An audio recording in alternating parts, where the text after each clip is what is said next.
Welcome back to my channel. আজকে তোমাদেরকে দেখাবো আমার মায়ের হাতের মাটন কারি। আমি যখন এখানে বসে ভয়েস দিচ্ছি ছাদের ওপরে, তখন ছাদের ওপরে অন্তত পক্ষে 15-20টা হনুমান এসছে। একবার এদিক দিয়ে লাফ দিচ্ছে, একবার ওদিক দিয়ে লাফ দিচ্ছে। আমি কিন্তু বেশ ভয় পাচ্ছিলাম, আর এমনিতেই হনুমানে আমি প্রচণ্ড ভয় পাই। দেখো, কথা বলতে বলতে মাটনটা ধোয়া হয়ে গেল, আর মা ফোড়নও দিয়ে দিয়েছে। ফোড়নে দিয়েছে দেখো গোটা গরম মশলা, পেঁয়াজ আর রসুন। তারপরে মটনটা দিয়ে দেবে। সে যাই হোক, আসলে মধ্যবিত্ত পরিবারে মাটন তো বিশেষ খাওয়া হয় না, কোনো অকেশন পারপাস। আর খাবেই বা কী করে? এখন মাটনের যা দাম, তাতে মধ্যবিত্ত ফ্যামিলির পক্ষে এফোর্ড করা মনে হয় সহজ নয়। সে যাই হোক, চলো মাটনটা দিয়ে দিল। আর একদিনই যেহেতু খেতে হবে, একটু চর্বিওয়ালা পিস খেলেই বেশি ভালো লাগে। আর আমার চর্বি খেতে প্রচণ্ড ভালো লাগে, যদিও আমি একটু বেশি হেলদি, তাও অল্প অল্প খেয়ে নিই। 9 মাসে কোথায় একবার খাই, তাও যদি একটু চর্বি না খেলাম তা মাটনের খেলাম বাকি। পাতলা ঝোলে একটু চর্বি থাকলে বেশ ভালোই লাগে। তো চলো দেখতে থাকো মা কীভাবে রান্না করে। ভয়েস দিতে দিতেই একটা হনুমান আমার দিকেই দৌড়ে আসছিল, আর আমি ভয়তে নিচের দিকে নেমে পড়েছি। চলো এবার দেখো, প্রথমে মাটনটাকে চাপিয়ে দিয়ে এবার লবণ দিল, তারপরে লঙ্কার গুঁড়ো দিয়ে দিল। এবার ভালো করে নাড়াচাড়া করতে হবে, দিয়ে যেন সব পুরোটা মিশে যায়।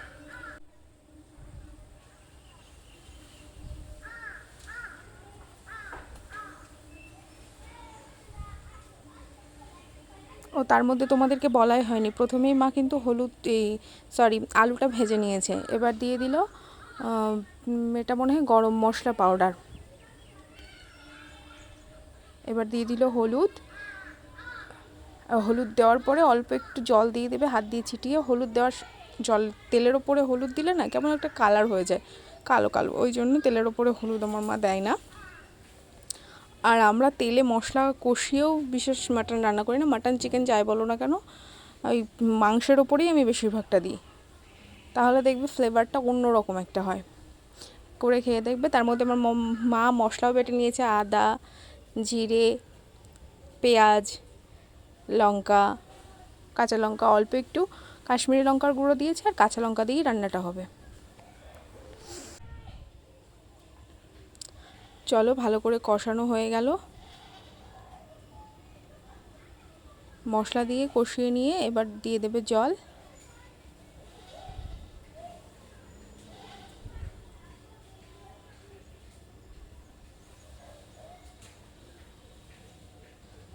জল দিয়ে এবার দিয়ে দিতে হবে ঢাকা চাপা।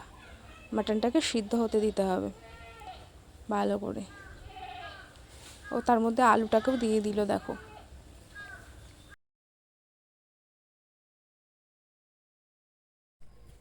এবার হয়ে গেছে সেদ্ধ। চলো এবার কষা খাওয়ার পালা। দেখো, সব আমরা বাটি হাতে দাঁড়িয়ে পড়েছি, আমি, ভাই আর আমার ছেলে, সবাই মিলে আমরা বাটি হাতে দাঁড়িয়ে পড়েছি। এবার আস্তে আস্তে দেখো, কে কোন পিসটা খাবে সেই নিয়ে আমাদের ঝগড়া শুরু হয়েছে। এ বলে আমি ওটা খাবো, ও বলে আমি ওটা খাবো। এবার আমার ছেলে চর্বিওয়ালা কোনো পিস খায় না, ওকে দিতে হলে একদম সলিড পিস দিতে হবে। এবার একটা তুলছি, আমার ভাই বলছে না না ওটা দিস না, ওটা দে। আমি বলছি ও চর্বি কিন্তু খাই না, ও তো সেটা শুনবেই না। ও বলছে না ওটা ভালো পিস, ওটা দে। এবার আমি সলিড পিস দেখে ওর জন্য রাখলাম, তারপর আমার জন্য তুললাম। দেখো আমার মা আবার আঙুল দিয়ে দেখিয়ে দিচ্ছে যে এই পিসটা তোল। এবার চলো সবার জন্য কষা মাংস তুলে নিই। এক আধ দিন যেহেতু খাওয়া হয়, 1 পিস করে কষা আর 2 পিস ঝোল আলু খেলেই এনাফ। দেখো তুলে নিচ্ছি। তার মধ্যে তোমরা বাঁশ গাছের মধ্যে হনুমান চলার শব্দ হয়তো পেতে পারো, কেননা প্রচুর হনুমান, প্রচুর হনুমান। আর আমাদের বাড়ির পাশেই বাঁশ গাছ আছে, ওর মধ্যে সমানে লাফ দিচ্ছে। আর এই দেখো তুলে নিলাম মাটন, একটু তার মধ্যে একটু গ্রেভিও তুলে নিলাম। মাটনের সাথে একটু গ্রেভি আলু দিয়ে কষা মাংসের সাথে খেতে কিন্তু দারুণ লাগে। ঝোলের একটা আলাদা টেস্ট আর কষার একটা আলাদা টেস্ট। এটা কাঁচা মশলার গন্ধ থাকে, বেশ দারুণ লাগে খেতে। এবার সবার ভাগ বাটোয়ারা মোটামুটি কমপ্লিট। এই দেখো দুটো বাটিতে ভাগ করে নিয়েছি। এবার তারপরে কে কোনটা খাবে সেটা পরে দেখা যাবে। তার মধ্যে মা দিয়ে দেবে এবার ঝোলের জল। আর হালকা পাতলা মশলা দিয়ে মা একদম পাতলা ঝোলই বানিয়েছিল, কিন্তু দারুণ লাগছিল খেতে। এই ঝোলটা ফুটে উঠেছে, এবার গরম মশলা দিয়ে নামিয়ে নেবে। আমি সেটা আর শ্যুট করতে ভুলে গিয়েছিলাম। তো ভালো লাগলে একটা লাইক করে দিও, সাবস্ক্রাইব করে দিও। আর আমি জানি আমি ভালোভাবে কথা বলতে পারি না, তবুও আমাকে ক্ষমা করে দিও ভুল হলে। টাটা।